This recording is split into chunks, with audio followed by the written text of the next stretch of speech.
Александр Михайлович, добрый день. Сегодня мы поговорим об инновациях в такой традиционной отрасли, как народные художественные промыслы. В Якутии создается креативный кластер. Расскажите подробнее об этом проекте и как он связан с Арктикой.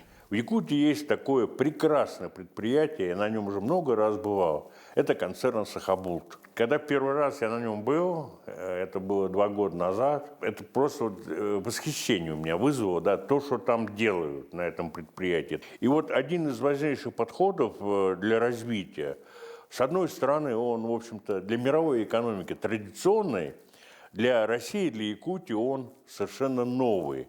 Это кластерный подход к развитию предприятия «Сахабулт». Давайте разбираться. Давайте. В чем, например, преимущество кластерного подхода и почему именно Сахабулт стал площадкой реализации этого проекта? Кластер – это когда объединяются, вместе работают близко родственные предприятия, плюс те организации и ведомства, без которых это предприятие не может работать. Это производители, это поставщики продукции, это потребители продукции, это финансовые организации, это консалтинговые организации и так далее. То есть все, кто вот работает в этой сфере. Но самое важное здесь, да, дело в том, когда кластер работает, то производятся новые знания в этом кластере, да, вот. На каждом этапе возникают новые знания. В организации предприятия производится на каждом этапе добавленная стоимость. И эта добавленная стоимость не уходит на сторону, а эта добавленная стоимость производится внутри кластера, и она остается в кластере и потребляется регионом, где этот кластер развивается. Получается, что вся экономика кластера, она работает на регион. Третий важный момент – это знания, да, которые будут в этом кластере воспроизводиться и которые будут обновляться и будут снова внедряться в производство. Понимаете, вот на каждом этапе будет снова приходить в производство, но уже новое. То есть то, что мы называем сейчас инновацией, да, то, что мы называем обновлением технологий. Вот на этом принципе работают все кластеры в мире. И есть кластеры, которые уже возникли исторически, скажем, такие кластеры, как там в той же Германии, это Золлинген, да, где производятся известные всем золлингеновские ножи. С другой стороны, сейчас многие государства создают такие кластеры сознательно, да, биотехнологические, автомобильные кластеры и так далее. Вот здесь как раз в Якутии что вот Сахабулт, чем хорош? Что не надо заново создавать, все уже есть. Просто нужно переформатировать и правильно его перенастроить. Вот это суть вообще к развитию классерного подхода в развитии Сахабулта. Плюс еще, что уже работают с Сахабултом научные организации.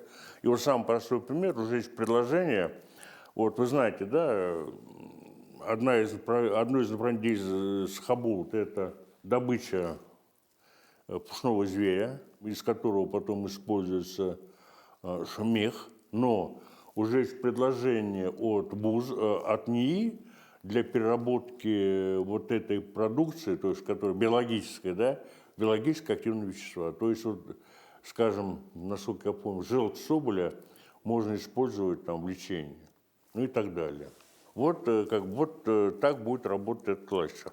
Сахабулту нужна техническая модернизация.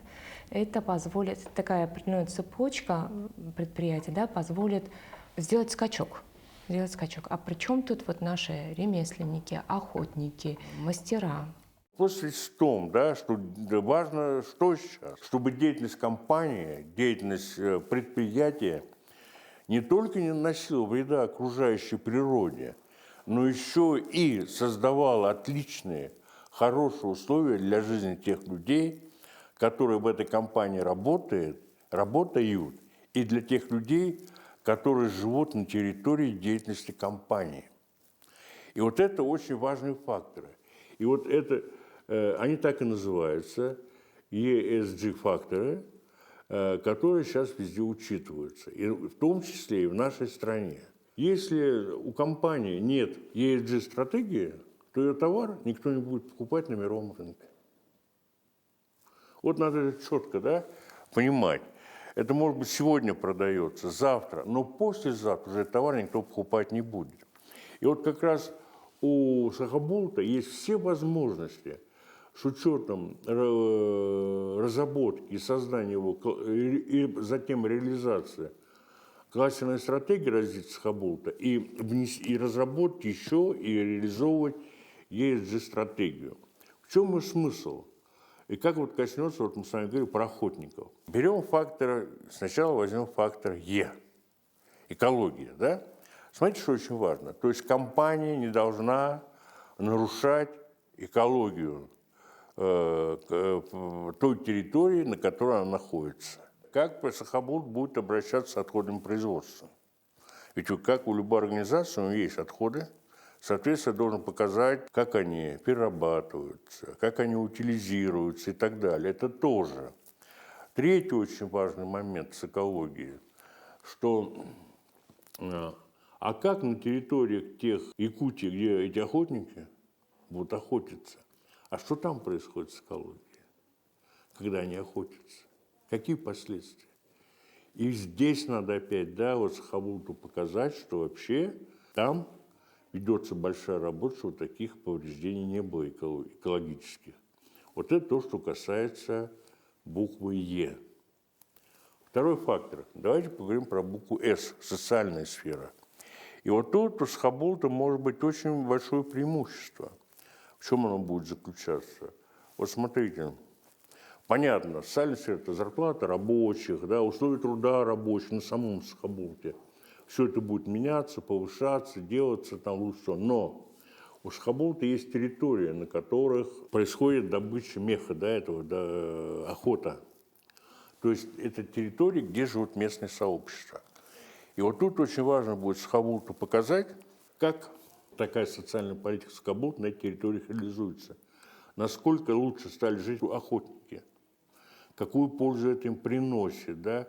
Как за счет того, что эти люди, охотники охотятся, начинает жить территория, какие налоги там платятся. Вот это от Сахабулта все будет зависеть. И чем лучше он задачу будет реализовывать, соответственно, будет расти его рейтинг. Вот это как будет сказываться буква, которая называется «С». И особенно важно то, что, да, вот, но, учитывая все эти факторы, ну, давайте не будем, надо честно говорить, что вообще мировое сообщество большое внимание очень уделяет, да, вот, развитию малочисленных коренных народов, да, это и ООН, это и Арктический совет и так далее, да. И, естественно, вот этот фактор будет в деятельности Сахабулта очень резко учитываться. Вот это вот влияние на территорию, на которой проживают малочисленные коренные народы Севера. И вот я всегда это подчеркиваю, да, Сахабулту это надо обязательно учесть в своей стратегии, о которой мы говорим, да, вот ESG-стратегии. И это вообще будет огромный плюс Сахабулта. И последнее у нас буква G. G, да, G – это управление. То есть как вообще компания управляется. И вот здесь тоже очень важный момент, именно внедрение такого классического подхода, это вообще и говорит о том, что меняется управление в компании, да, это будет плюс для компании. Ну, естественно, надо уже больше уделять внимание таким вещам, как работа совета директоров, да, работа наблюдательного совета. То есть вот тут надо четко выстроить прям всю свою позицию правильную по этому вопросу, для того, чтобы это все реализовать. Креативный кластер, который объединяет охотников, оленеводов, ремесленников, компанию Сахабулт и креативная экономика. Как они взаимосвязаны? Есть такая составная часть креативной экономики, которая называется наследие.